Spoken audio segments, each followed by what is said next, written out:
तमाम लोगों का, चाहे वो फ्रूट के व्यापारी हो, चाहे वो फ्रूट के हॉकर्स हो, फेरी करने वाले, चाहे वो सब्जी आकर्ष हो, बाजारों में दुकान लगाने वाले और देहातों के अंदर जाकर फ्रूट बेचने वाले, सब्जी बेचने वाले, ऐसे तमाम साथियों जो आज यहाँ मौजूद है, मैं आप तमाम लोगों का मेरी जानिब से, हमारी हाजी साहब की जानिब से, मेरे परिवार की जानिब से आप तमाम लोगों का बहुत बहुत शुक्रिया अदा करता हूँ, बहुत बहुत शुक्रिया अदा करता हूँ।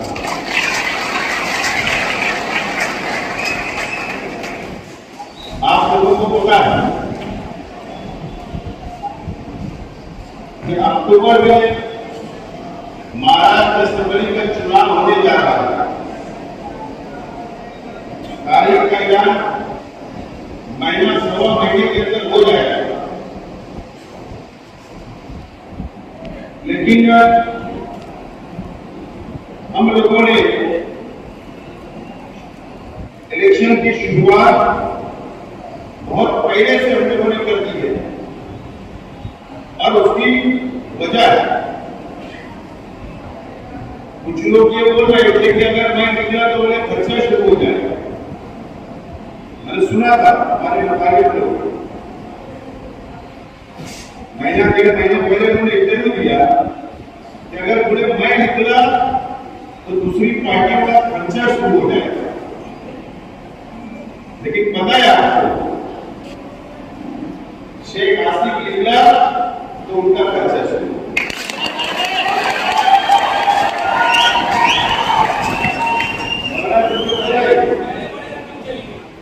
कल उनका लाहौर में हम लोगों ने खड़ा उनका खर्चा शुरू हो गया।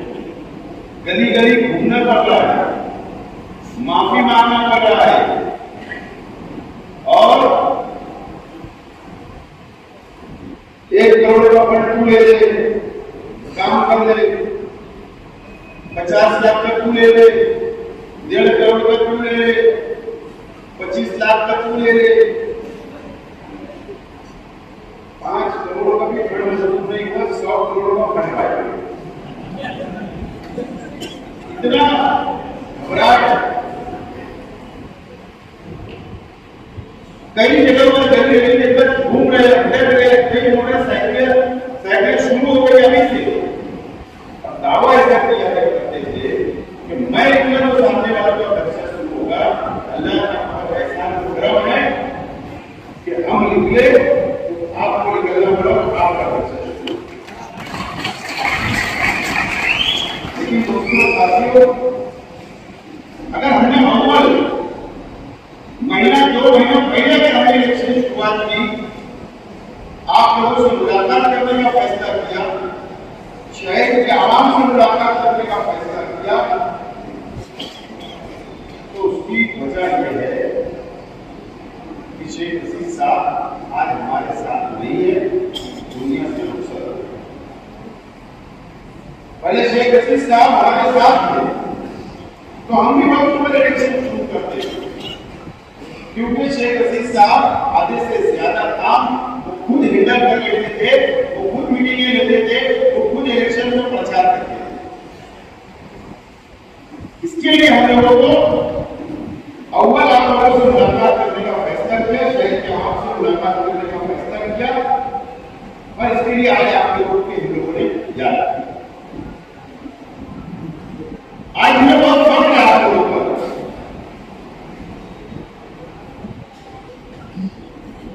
इसलिए फर्क है ये पहला मौका नहीं कि तो आप लोगों को हमने बुलाया और आपको याद किया और आप आ गए। जब शेख हसीन साहब आजाद उम्मीदवार की हैसियत से उन्होंने पहला चुनाव लड़ा 1995 में, तो उस वक्त से आप लोग साथ देते आए हैं और आज शेख हसीन साहब नहीं है और आज भी आप लोगों ने हमारे नौजवान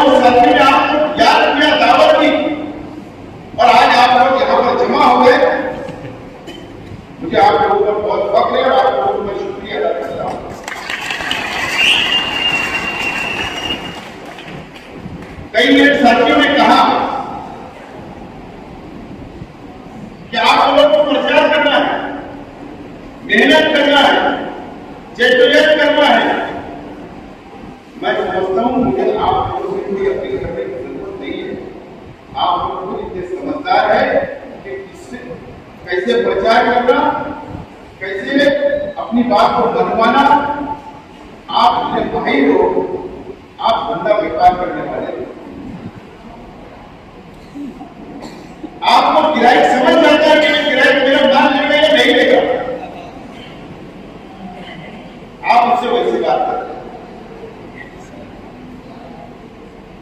आपको जब सौदा करने लगता है तो आप भी जो सौदा करते हैं माल का, तो आप उससे वैसे बात करते हैं। आप गिराइक पहचान लेते हो। मुझे उम्मीद है कि आप लोग ये शहर की आवाम को पहचान कर, ये शहर की आवाम हमारी माँ बहनों को बराबर कन्विंस करेंगे, अपने दोस्तों को कन्विंस करेंगे, अपने साथियों को कन्विंस करेंगे, अपने मोहल्ले के अंदर, अपनी गली के अंदर, अपने रिश्तेदारों के अंदर आप लोग आज से और अभी से मेहनत करेंगे। इस उम्मीद की आप लोगों से उम्मीद।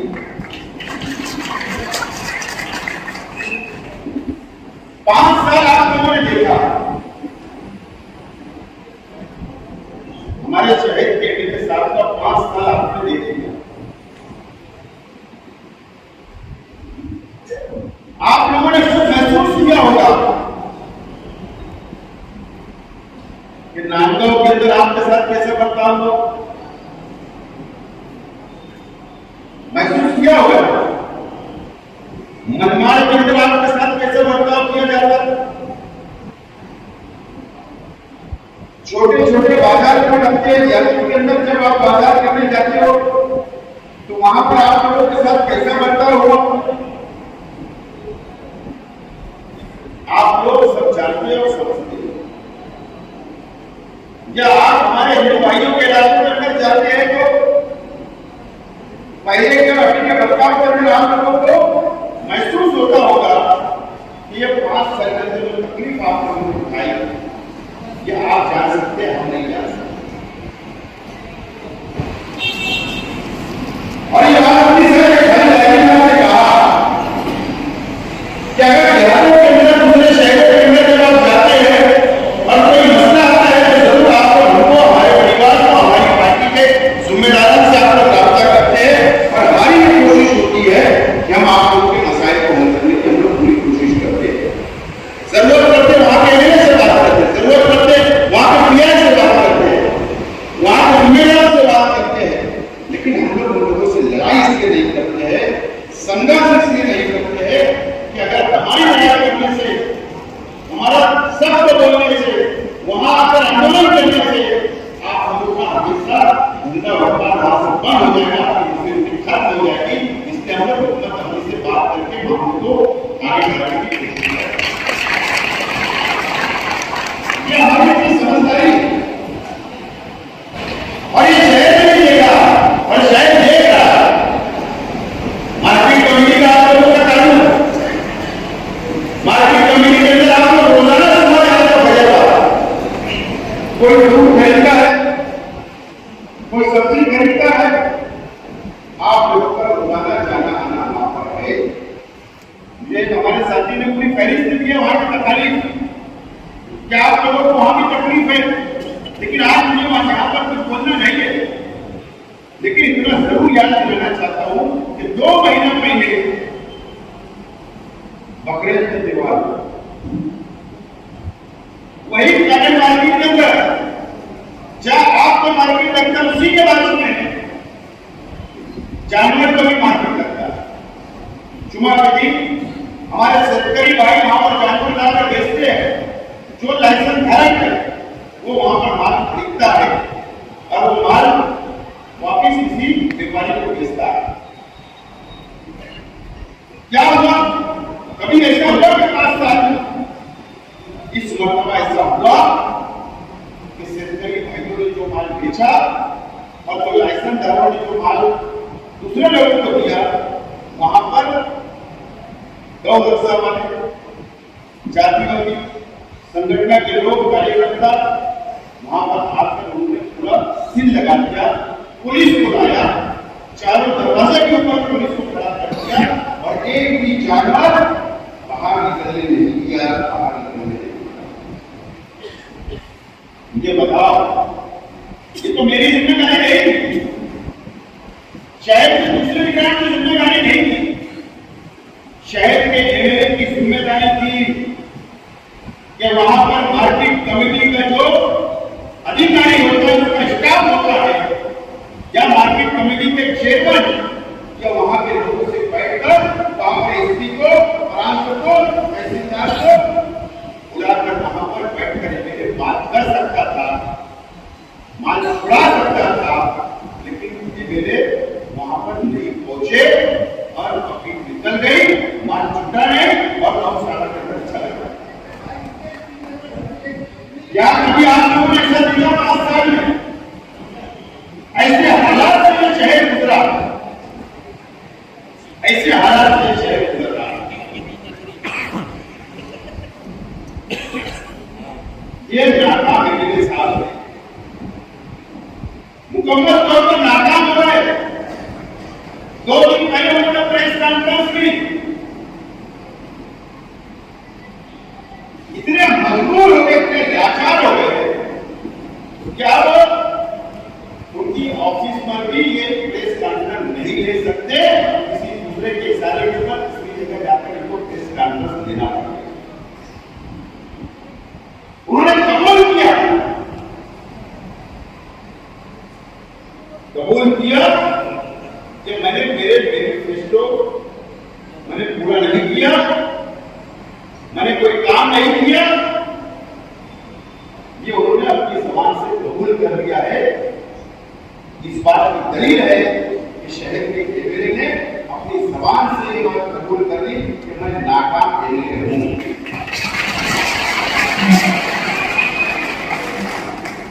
नाकाम एमएलए उन्होंने कबूल कर लिया। इतने बेबस नजर आए, किसके ऊपर था? हमारा नाम लेते हो, हम काम करते हैं, पावर कंट्रोल एमएलए का नहीं। अगर तुम एमएलए हो, तुम्हारा इतना पावर है, हमने देखा है कि जब वजीर आला एकनाथ शिंदे साहब जब मालेगांव आए तो आप उनकी चप्पल में पास खड़े किए भी हमने देखा।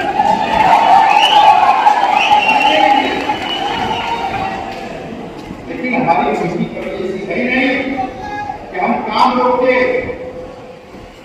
हमने असलम अंसारी साहब ने इसके ऑब्जेक्शन दिया कि हम शहर के करोड़ों रुपए का फायदा कर रहे हैं, तुम नुकसान कर रहे हो, तुम्हारी टक्कर लेने की, तुम्हारी कमीशन के लिए आप शहर के नुकसान कर रहे हो। मैंने कल भी कहा, आज भी बोल रहा हूं, अंडरग्राउंड ड्रेनेज काम चल रहा है, 4 रास्ते के काम कर लो, गलत बसी की बात करते हो, रोड बना रहे फिर रोड उसको तोड़ना पड़ेगा, फिर जाएगी। तो अगर हम नुकसान बचाए तो क्या करेंगे? आपको कमीशन देने की जल्दी होगी, कमीशन ना छूट न जाए, अचानक सरकार न जाए, कमीशन न छूट न जाए, इसके लिए आपने प्रेस कॉन्फ्रेंस के अंदर पाखंड किया, पाखंड। आप मुकम्मल तौर पर नाकाम हो गए, शहर भी देखा और आपने खुद कबूल किया।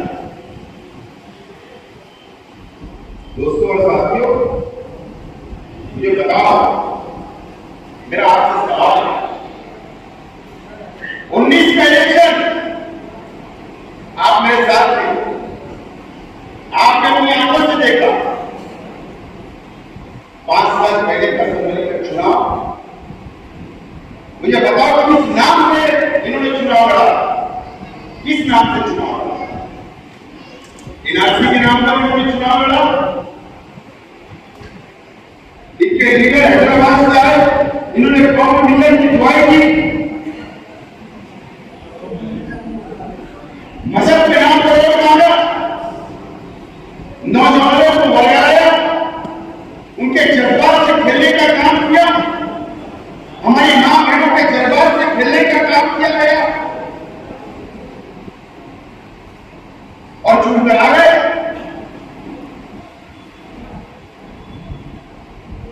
आपने 5 साल ये मजहबी शहर के वोटरों का, यहाँ के आवाम का आपने सौदा किया है भारतीय जनता पार्टी से, और किसी ने तुमने 5 साल सौदा किया, 5 साल सौदा किया आपने। आप रहस्य आप अंदर करते हो, किसी को मालूम नहीं होता।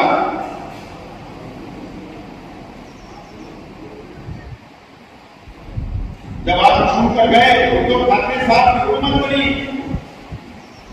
कांग्रेस राष्ट्रवादी कांग्रेस की मिलकर, जब आपको कोई रुपया पैसा नहीं मिला, पौने 200 के मेरे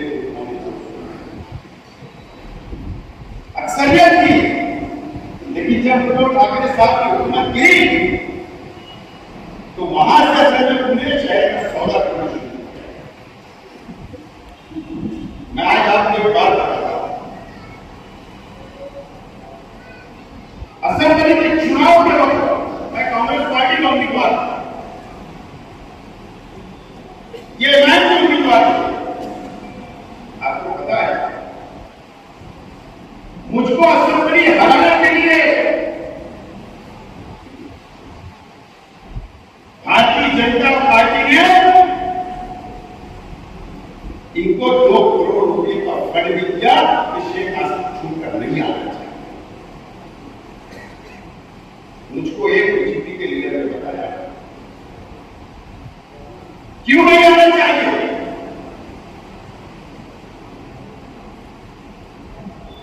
आरएसएस ने साजिश रची थी कि शेख हसीना दोबारा असेंबली के अंदर नहीं आना चाहिए। मेरे 5 साल इसमें मुसलमानों के लिए आवाज उठाई, कौम के लिए असेंबली के अंदर आवाज उठाई, गवर्नमेंट के लोकरक्षा के खिलाफ आवाज उठाई, आरएसएस के खिलाफ आवाज उठाई, साबिर नैया सिंह ठाकुर के खिलाफ आवाज उठाई, कर्नल रोहित के खिलाफ आवाज उठाई और मुसलमानों को रिजर्वेशन मांग रहा था। तो इसने नाक में दम करके रखा था 5 साल, और ये नहीं आना चाहिए। इसके लिए उसके बाद छूटकर चले गए। वजीर आला सिंधिया साहब बोले, आपको याद होगा डब्ल्यू आई बी के सामने मैंने स्क्रीन पे बताया था, इन्होंने क्या किया बताया, इन्होंने गैर जानी जा रहे। जब एकनाथ शिंदे साहब अक्सरियत साबित करने का वक्त आया, कांग्रेस पार्टी के एमएलए, राष्ट्रवादी के एमएलए, उद्धव ठाकरे के एमएलए, और ये हाउस के अंदर ही नहीं थे, क्योंकि इन्होंने खुद कबूल किया है। ताज रेसिडेंसी जो पुराना के अंदर 5 स्टार होटल है, उसके बाहर मीडिया के सामने इन्होंने इंटरव्यू किया कि मैं इसके लिए वजीर आला से मिलने आया हूं, क्योंकि गलत समझ नहीं हो जाना, मैं जा रहा हूं फ्रंट पर, मैं जा रहा हूं हाथ पर। और दूसरे दिन अक्सरियत थी, वोट देना था, ये असेंबली को छोड़कर भाग गए और बीजेपी और शिवसेना से मैनेज हो गए। उस वक्त इन्होंने पहला सौदा इस शहर का और यहाँ की कौम का मुसलमानों का।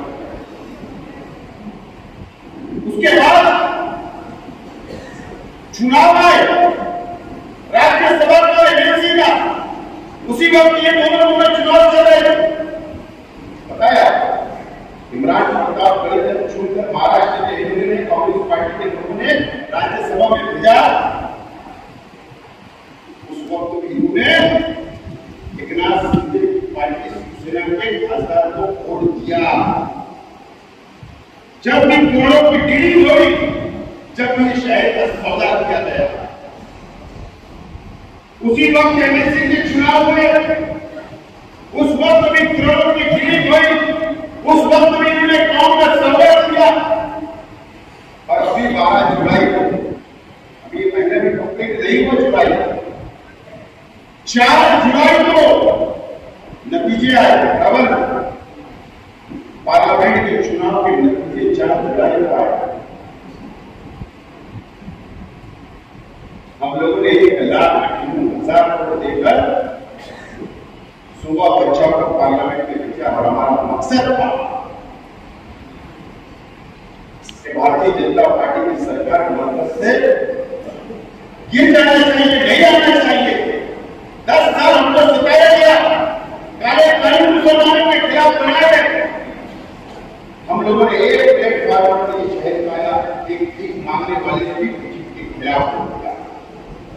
एक करोड़पति शहर को उसने वोट दिया, एक नौजवान लड़की ने भी दी, एक पूरी मां ने भी दी, एक नौजवान ने भी दिया, एक बुजुर्ग ने भी दिया। हमने सब लोगों ने मिलकर वोट दिया कि बीजेपी की सरकार नहीं करना चाहिए। नतीजे आए, 4 जुलाई को बीजेपी की हुकूमत बन गई। 8 दिन के बाद 11 एमएलसी के चुनाव आए, एमएलए वोट देते हैं उसमें। इन्होंने उस वक्त भी सौदा किया, इन्होंने कांग्रेस, राष्ट्रवादी और उद्धव ठाकरे की पार्टी को वोट नहीं दिया, इन्होंने बीजेपी शिंदे को वोट दिया। उस वक्त भी करोड़ों की डीलिंग हुई और इन्होंने उस वक्त भी कांग्रेस सौदा किया। मेरा निशाना इतना सही जगह पर जाकर बैठे हैं। मैं कभी कभी उल्टी बात करता हूं, बात समझ लो। मैं तो चाहता नहीं होगा,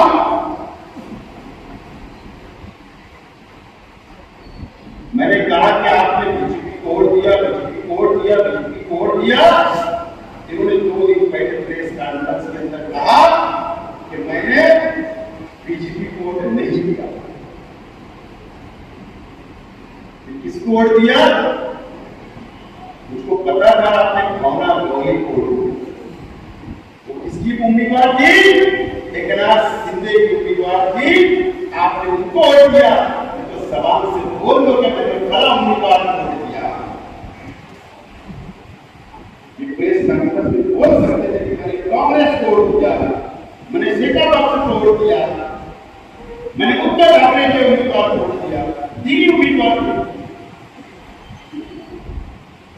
2 चुनकर आए, महाविकास आघाड़ी के उद्धव ठाकरे का आए, कांग्रेस का एक राष्ट्रवादी की सपोर्ट से जैन पार्टी लोग सेवा कर सकते हैं, वो की गए। चलो 2 निकल गए ना, बताओ किसको वोट दियो? तो बीजेपी और शिवसेना में थी। उस वक्त भी उन्होंने सौदा किया। इस तरीके का सौदा भी शायद के अंदर मुसलमानों का इन्होंने 4 मामले के अंदर किया। इनका हिसाब लेने का वक्त आ गया, इनसे सवाल करने का वक्त आ गया। और समाजवादी के लोग जो बोलते हैं इनको कोई हक नहीं है, क्योंकि छूकर देने के अंदर ये बराबरी के जिम्मेदार है। इन्होंने बराबरी का साथ दिया। मेरे भाई क्या कोई हक नहीं है, इन्होंने भी कई काम किया था, चुनकर इन्होंने ही असेंबली के अंदर भेजा था। अब जानते दूसरों का क्या नाम है? इनको हक है क्या? कोई हक नहीं है इनको। ये सब लोगों ने मिलकर उनको असेंबली के अंदर भेजा था।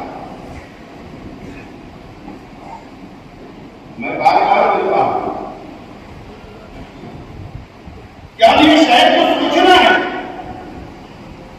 आप लोगों को सोचना है, शहर के आवाम को सोचना है, शहर के दीनी तंजीमों को सोचना है, शहर के एजुकेशन संस्था के टीचरों को सोचना है। शहर को आप सोचना पड़ेगा, कौन का सौदा कैसे किया गया। और 5 साल के बाद इलेक्शन आ रहा है, तो आप आपको क्या फैसला करना है? शहर को सोचकर आप फैसला करना।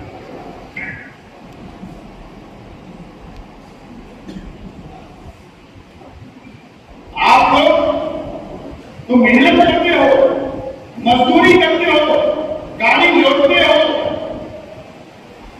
कई किलोमीटर रोजाना आप लोग फेरी करते हो, लेकिन आपने कभी ये नहीं सोचा कि ये 5 साल मेरे बच्चों का क्या नुकसान हुआ। आपने ये नहीं सोचा कि ये शहर का नुकसान हुआ, लेकिन आपके बच्चों का मुस्तकबिल खत्म हो गया। हमने आपके बच्चों के हाथ में किताबें दी, कंप्यूटर दिया, तालीम की किताबें दी, मदद करने का काम किया।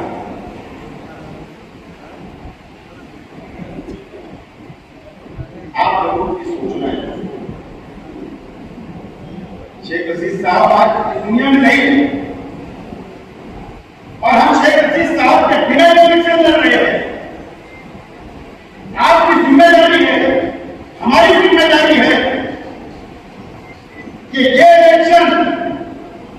हमारे लिए बहुत एवरेज का इलेक्शन है।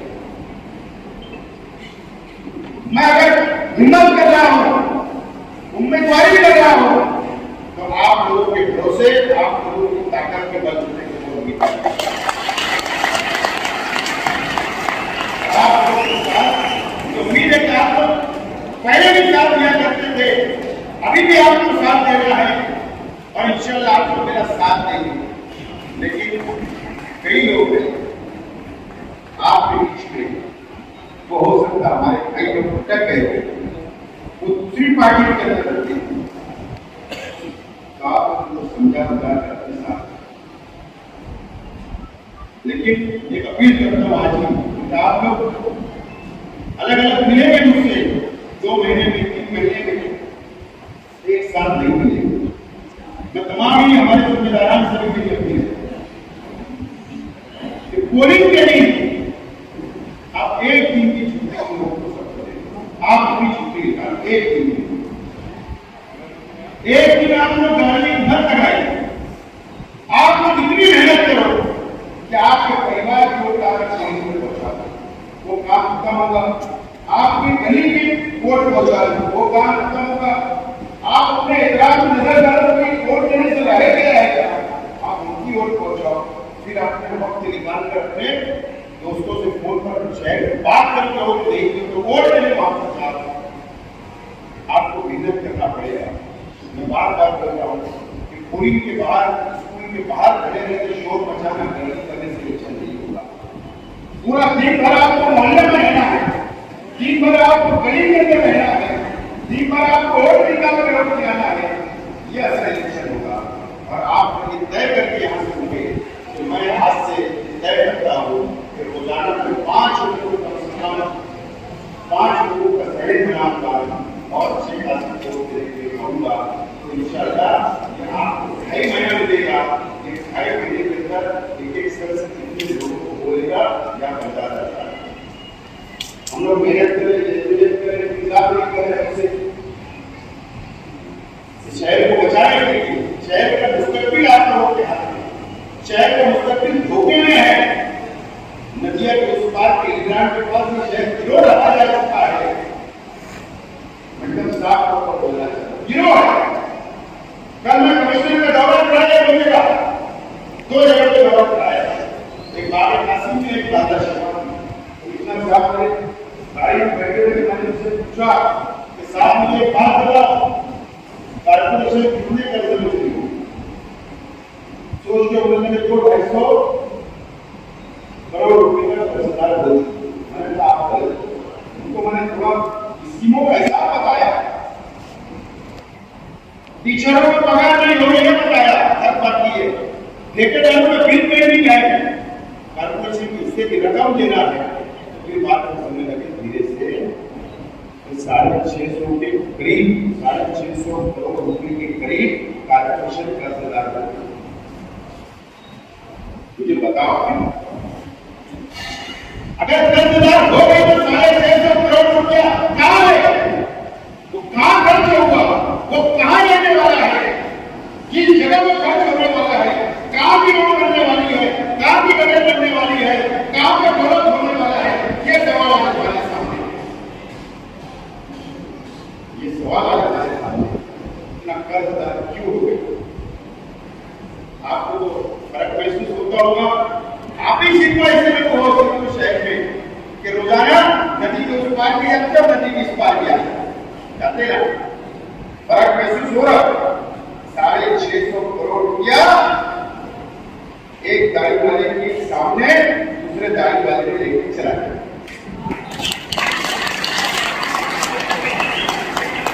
यही बात इसने पूरा है, इसने डरता है आंखों में, क्योंकि डरता नहीं हो, इसने डरता है। बहुत कोशिश हुई शेख रफीक साहब के जाने के बाद कि दबा लो, डरा लो, झुका लो, लेकिन अल्लाह का करम है, हमारे मालेगांव शहर के सेंट्रल असेंबली हल्के के मुझको छोड़कर तमाम लोग लीडरान डर चुके हैं, झूठ चुके हैं, बिक चुके हैं, लेकिन अल्लाह का करम है कि शेख साहब ने हमको सिखाया है कि किसी के सामने झुकना नहीं, किसी से डरना नहीं, किसी से दबना नहीं, सिर्फ अल्लाह के सामने झुकना है और अल्लाह से डरना नहीं। बहुत करने के लिए अभी भी होती है। एक अधिकारी बोल रहा था कल कि एक गाड़ी वाले के सामने तुम्हारा नाम निकाला तो मैं भड़क जाता। अच्छी बात है कि वजह कसम खुदा रसूल की ये शहर अल्लाह गवाह सिर्फ मेरी नीयत साफ है कि मैं इस शहर को बर्बाद होना नहीं देना चाहता।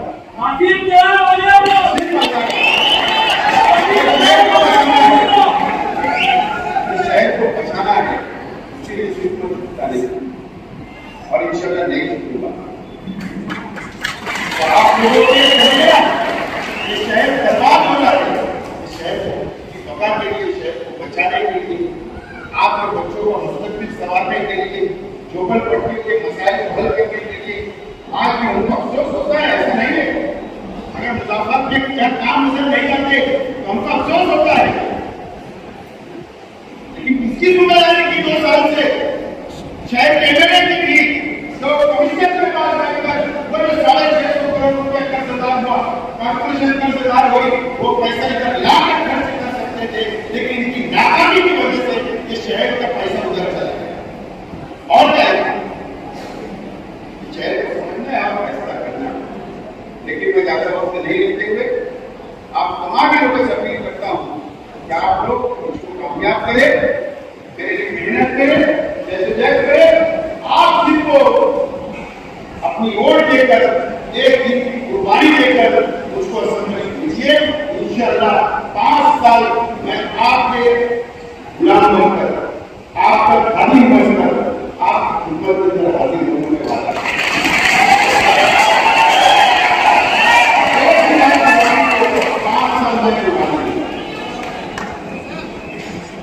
आपसे मैं वादा करता हूं, मुझे शहर के लिए बहुत कुछ करना है, बहुत कुछ करना है।